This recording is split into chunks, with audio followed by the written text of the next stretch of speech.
আসসালামু আলাইকুম। আমি ডাক্তার মোহাম্মদ নেফর রহমান, সহকারী অধ্যাপক পেডিয়াট্রিক নিউরোসার্জারি বিভাগ, National Institute of Neurosciences and Hospital এবং chief consultant Bangladesh paediatric neuro care centre. আজকে কথা বলবো শিশুদের আরেকটি কমন ইনফেকশন নিয়ে, ব্রেনের ইনফেকশন, সেটা হলো এনকেফালাইটিস। এনকেফালাইটিস সাধারণত ভাইরাস জনিত রোগ। ভাইরাস ছাড়াও এনকেফালাইটিস প্যারাসাইট, ফাঙ্গাল জীবাণু দ্বারা হতে পারে, কিন্তু সাধারণত ভাইরাস দিয়েই বেশি হয়ে থাকে।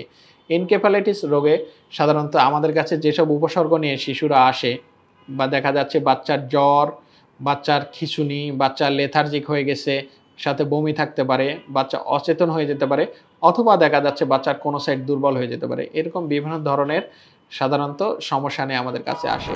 এনকেফালাইটিস রোগে সাধারণত মেডিকেল ম্যানেজমেন্টের মাধ্যমেই করা হয়ে থাকে। সাধারণত কোনো শিশু নিউরোলজিস্ট অথবা শিশু নিউরোসার্জনের শরণাপন্ন হলে ওনারা মেডিকেল ম্যানেজমেন্টের মাধ্যমে আপনার বাচ্চার এনকেফালাইটিস রোগের চিকিৎসা করতে পারেন।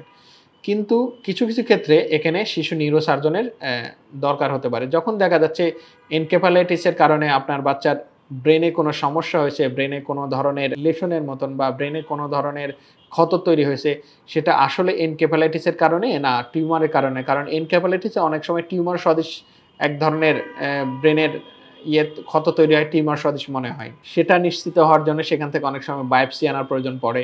সেক্ষেত্রে এনকেফালাইটিস রোগের অনেক সময় নিউরোসার্জনের সম্পৃক্ত থাকার প্রয়োজন পড়ে, শিশু নিউরোসার্জনের।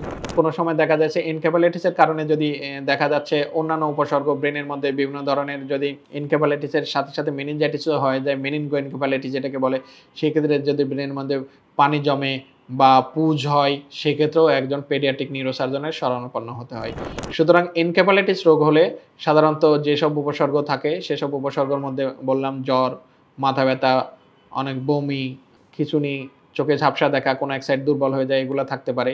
এগুলো সাধারণত বিভিন্ন ধরনের পরীক্ষা নিরীক্ষার মাধ্যমে নির্ধারণ করা হয় যে আসলে আপনার শিশু এনকেফালাইটিস হয়েছে কিনা। এর মধ্যে রক্তের পরীক্ষা, মাথার পানি যেটা সিএসএফ এর পরীক্ষা এবং সিটি স্ক্যান বা এমআরআই করা হয়। এগুলো করে দেখা হয় যে এনকেফালাইটিস হয়েছে কিনা। সুতরাং এনকেফালাইটিস বা মেনিনজাইটিসের দুইটা রোগের লক্ষণ প্রায় কাছাকাছি। সুতরাং এটা মেনিনজাইটিস না এনকেফালাইটিস, এটা জানার জন্য আপনার বাচ্চাকে একজন দ্রুত পেডিয়াট্রিক নিউরোসার্জন অথবা পেডিয়াট্রিক নিউরোলজিস্টের শরণাপন্ন হওয়া উচিত। কারণ দুটাই অনেক ক্ষতিকর রোগ এবং দুটাতেই মৃত্যুর সম্ভাবনা অনেক বেশি। সুতরাং এনকেফালাইটিস এবং মেনিনজাইটিস যাই হোক, আপনি আপনার বাচ্চাকে দ্রুত একজন পেডিয়াট্রিক নিউরোসার্জন বা পেডিয়াট্রিক নিউরোলজিস্টের কাছে নিয়ে যান। উনারা এই বিষয়ে দক্ষ, অভিজ্ঞ এবং সমসাময়িক জ্ঞানের অধিকারী, এবং এই বিষয়ে উনার দক্ষতাকে সর্বোচ্চ বলে ধরে নেওয়া হয়। বাংলাদেশ পেডিয়াট্রিক নিউরো কেয়ার সেন্টারে এই বিষয়ে সকল প্রকার চিকিৎসা সেবা প্রদান করে আসছে। ভালো থাকুক আপনার বাচ্চা, সুস্থ থাকুক আপনার বাচ্চা, সুচিকিৎসায় সুন্দর আগামী, এই প্রত্যয়ে বাংলাদেশ পেডিয়াট্রিক নিউরো কেয়ার সেন্টারে পথ চলা।